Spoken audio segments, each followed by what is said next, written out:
So often the world is calling you to like pick a side on something, and sometimes you have to. But there's other times where like polarity and seeing the world in like black and white isn't always the best way to do things. And sometimes you can't. Sometimes your family and your calling doesn't allow you to do that.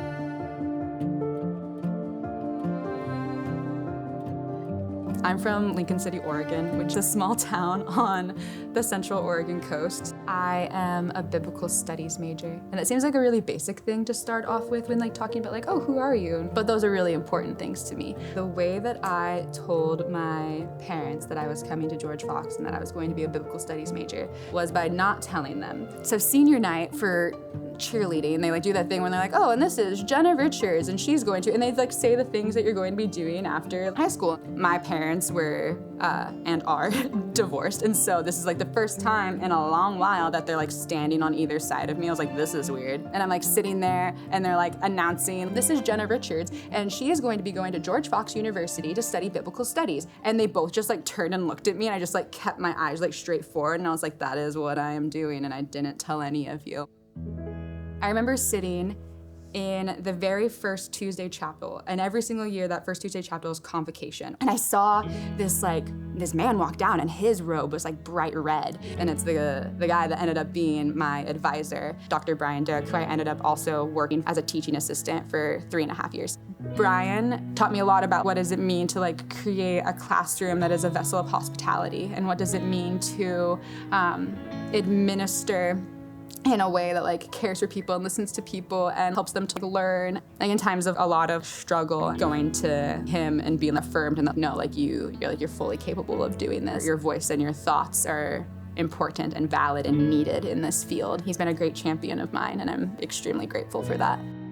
Being somebody that didn't grow up in the church, I didn't have a lot of those like quintessential experiences that I think a lot of my friends around me did have. I signed up for a spill trip to go to Romania and Moldova with a organization called Word Made Flesh. And that spurred a relationship with this organization and the people there that I still have to this day. I saw a lot of connections between the ways that I saw vulnerable populations mistreated and exploited, and how that paralleled to the ways that I see vulnerable populations and people in the country that I do live in exploited. I've learned in these experiences how to like recognize tension and how to live in that, and how that reflects back to me some of the things that like I'm dealing with in my own life.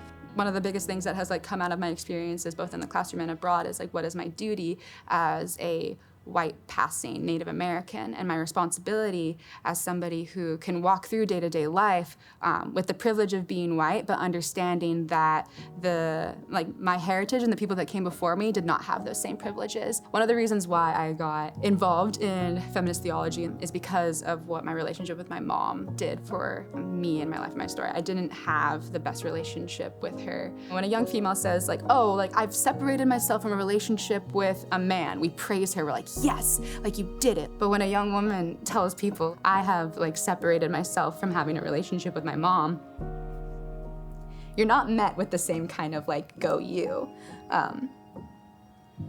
Sometimes, and oftentimes you're met with like, well, did you humble yourself enough? Like, did you try hard enough? Like, did you do all of those things? That relationship became like something that inspired me in a lot of ways to like understand like some of the ways that like I view women, how I view myself, how I would eventually view, God willing, like a daughter of my own. Like what will I do in that relationship, and what will I do differently, or what will I take like from the good parts of my relationship with my mom too. But something that I would want to reaffirm in my younger self, and in anybody coming into like Fox and feeling like scared, like all the pain that you're having and all of the like work that you've put in to like get here, or it'll work out eventually. All things will be like worked for good. When I left high school and I went off to college, I had no idea that the fall of my senior year I would be applying to like Harvard, Yale, and Princeton. But I did, and I got into some, so I didn't know that I would get those kind of opportunities from something like this, and now I am, and I'm doing it.